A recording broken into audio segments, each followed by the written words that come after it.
সকালটাও শুরু হয়ে গেল, নাস্তা খাওয়া শেষ, এখন হচ্ছে রান্নার পালা। তবে কি রান্না করব আজকে সেটার কোনো চিন্তা নেই, মোটামুটি রাত্রে থেকেই ডিসাইড করে রেখেছি যে কী রান্না করব। আসসালামু আলাইকুম সবাইকে, জুবাইদা মালিক, বড় আপু। কী অবস্থা সবার, কেমন আছেন? আমি আলহামদুলিল্লাহ কিছুটা সুস্থ আছি, শরীরের অবস্থা খুবই খারাপ। দিনে যা কতটুকু খেতে পারি, কিন্তু রাতের বেলায় একেবারেই খাওয়া দাওয়া বন্ধ, মানে কোনো কিছুই খেতে পারি না। আর সারা রাত যে কীভাবে যায় সেটা একমাত্র আল্লাহ জানে। এই যে মানহামনি কালকে রাত্রে দেখেছি না, পিপির অসুস্থ কী অবস্থা। আমাদের মানহামনিরা চলে এসছে, কিসের ছুটি বলো? পূজার ছুটি করে গেছে, চলে আসছে আমাদের বাসায়। ভাবছিলাম তো হয়তো আসবেই না, কারণ হচ্ছে আমার মেয়ে স্বপ্নিলের জ্বর, আমার ছেলে নাহিয়ানেরও জ্বর। মানে এই পর্যন্ত কয়বার যে জ্বর উঠলো আমাদের, আর কয়বার যে ভালো হইলো, তার উপরে হাত পা খুবই ব্যথা।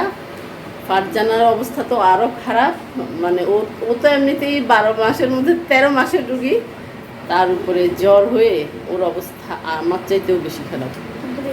তো তারপরেও মানে কাজকর্ম, তারপরে হচ্ছে এই যে বাসা চেঞ্জ, এগুলো করার পরে যেদিন বাসা চেঞ্জ করে উঠছি তারপর দিন থেকে টোটালি বাসার সবাই অসুস্থ, মানে কোনো কাজই করতে পারতেছি না, কোথাও কোনো অ্যাক্টিভ নেই আমি।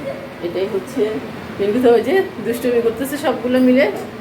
আর ফারজানা তুই এখানে কি কুটিকাটি করতেছিস? দেওয়ার জন্য করতেছে। এই যে মাছ রেডি করে রাখছি, বাজার আনতে গেছে। এই যে মাসকলাইয়ের ডাল বসিয়ে দিয়েছি, কালকে রান্না করেছিলাম, অনেক টেস্ট হয়েছে, আজকে এই জন্য আবার রান্না করতেছি। এই তো ভাত বসিয়ে দিয়েছি, তো এই তো আস্তে আস্তে তরকারি রান্না করব। আর আমার এবারের কিচেনটা আমার খুবই পছন্দ হয়েছে, অনেক ছোট ছোট কিচেনে ছিলাম, মানে সব কিছুতেই সুন্দর মতো অ্যাডজাস্ট করেছি, কিন্তু এবারের কিচেনটা পেয়ে অনেক খুশি। মানে সব কিছু সুন্দর, এখানে যাই আছে সব কিছু সুন্দর।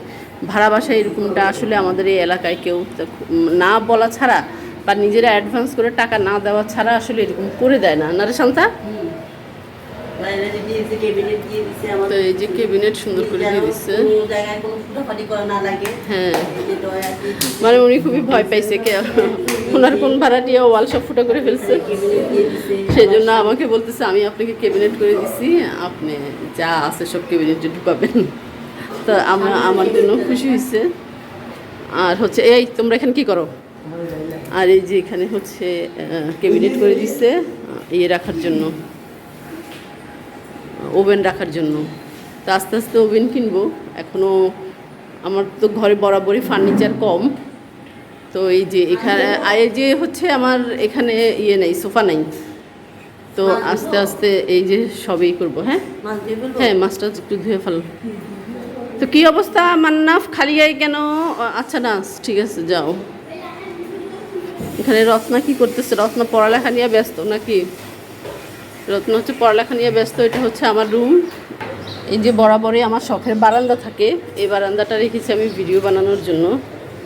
তো এই তো এই বারান্দা আসলে কোনো কাপড় চোপড় রাখবো না, এই জন্য কোনো রশি টানাই নেই।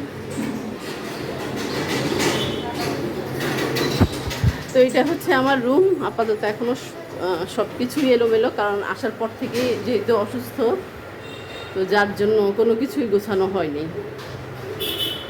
ওরে বাবা, মনে হয়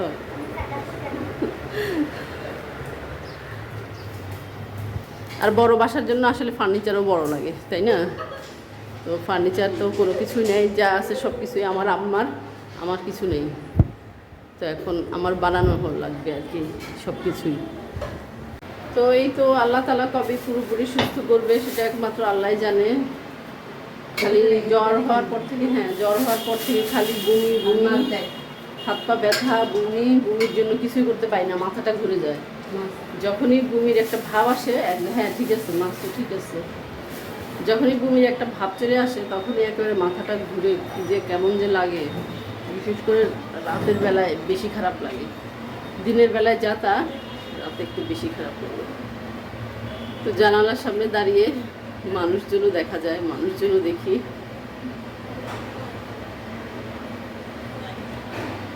আকাশটা মেঘলা মেঘলা করতেছে, কালকে সারাদিন আবার রৌদ্র ছিল।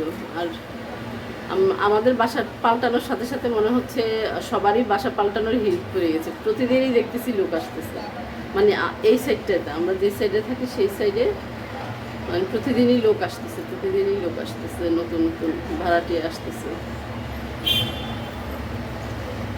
এই যে হচ্ছে বাইরের দৃশ্য, পাখির ঘরের জানালা দিয়ে দেখা যাচ্ছে। আর একটু সামনে গেলে আমাদের আগের বাসাটা, ওই যে গলিটা দেখা যাচ্ছে, আর একটু সামনে গেলেই আগের বাসা।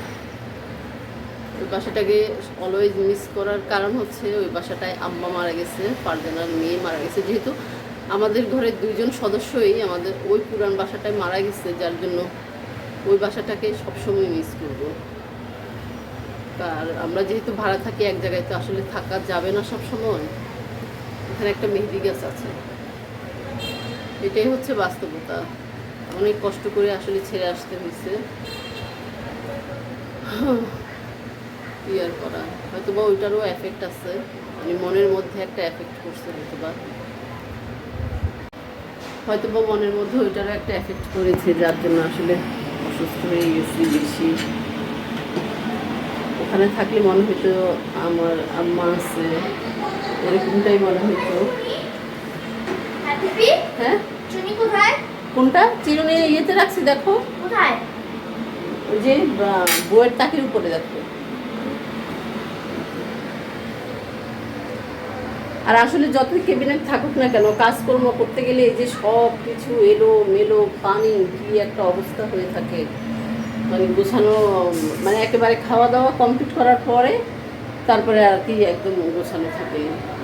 তারপরেও মানে যাক, ভালো যে মোটামুটি সুন্দর একটা ইয়ে পাইছি, কিচেন পেয়ে গেছি, তো ভালোই লাগতেছে সেই জন্য। তো অনেকদিন আসলে কোথাও অ্যাক্টিভ নাই, নিজের গ্রুপে বলি অন্যের গ্রুপে বলি, কোনো জায়গাতেই অ্যাক্টিভ নাই। মাঝে মধ্যে শরীরটা একটু ভালো লাগলে ঢুকি, তা না হলে ঢুকি না, এরকম একটা অবস্থা। সবাই দোয়া করবেন যাতে খুব দ্রুত সুস্থ হয়ে যেতে পারি, আর বাচ্চারাও যেন সবাই দ্রুত সুস্থ হয়ে ওঠে, কারণ সবারই তো সামনে ফাইনাল। আর হচ্ছে এই তো দেখা যাক আস্তে আস্তে কী হয়। আর ডাক্তারের কাছেও যেতে হবে, ওদিকে ডাক্তারের কাছে যাব, ডাক্তার কী টেস্ট দেয় সেগুলোও করতে হবে, সেগুলোও করে আসতে হবে। এই তো দেখা যাক, বৃষ্টি পড়বে মনে হচ্ছে। তো সবাই ভালো থাকেন, সুস্থ থাকেন। অনেকদিন পরে একটা ছোটোখাটো ব্লগ ভিডিও নিয়ে চলে আসলাম। আসলে এটা হচ্ছে আপডেট দেওয়া যে আমি কী কারণে অ্যাক্টিভ নেই। সবাই ভালো থাকেন, সুস্থ থাকেন, সবার জন্য অনেক অনেক দোয়া রইল আল্লাহর কাছে, আমানত সবাইকে।